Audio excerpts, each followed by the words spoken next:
ગઈકાલે જે વરસાદ આવ્યો અને વરસાદને કારણે જે કાળા તલનો વિડીયો વાયરલ થયો, ખરેખર મેઇન રોડ ઉપર પાણીના નિકાલમાં સ્પીડ બ્રેકર ટોપી અને જે ઓવર પાણી હતું એમાં ભરાણું અને વેપારીનો જે હરાજી પછીનો માલનો જે જોખવાની પ્રક્રિયા ચાલુ હતી અને જોખવાનું થોડુંક મોડું થયું, એના કારણે 2-3 ગુણી જેટલા તલ પડ્યા હતા.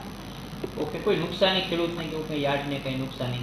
જ્યારથી હવામાન ખાતાએ અને ચોમાસાની શરૂઆત થઈ છે ત્યારથી યાર્ડ દ્વારા વારંવાર સૂચનામાં આપવામાં આવી છે કે વ્યવસ્થાના ભાગરૂપે શેડમાં જ માલ ઉતારવો અથવા તો કોઈ શેડની નજીક બહાર ઉતારે તો ઢાંકીને રાખવો.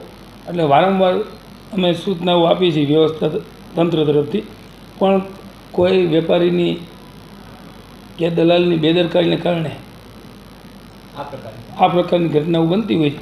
પણ આજથી જ મેં કડક સૂચના આપી છે, કોઈ માલ નીચે બહાર હોય તો એની હરાજી ન કરવી અને જપ્ત કરી અને એને દંડ કરવો. ખાસ ખેડૂતોએ શું ધ્યાન રાખવું જોઈએ? ખેડૂતો ખૂબ જ મને સહકાર આપે છે. જ્યારે પણ હું વિનંતી કરું કે ઢાંકીને માલ લેવો માવઠામાં અથવા વરસાદમાં, તો ખેડૂતો પૂરો સહકાર આપે.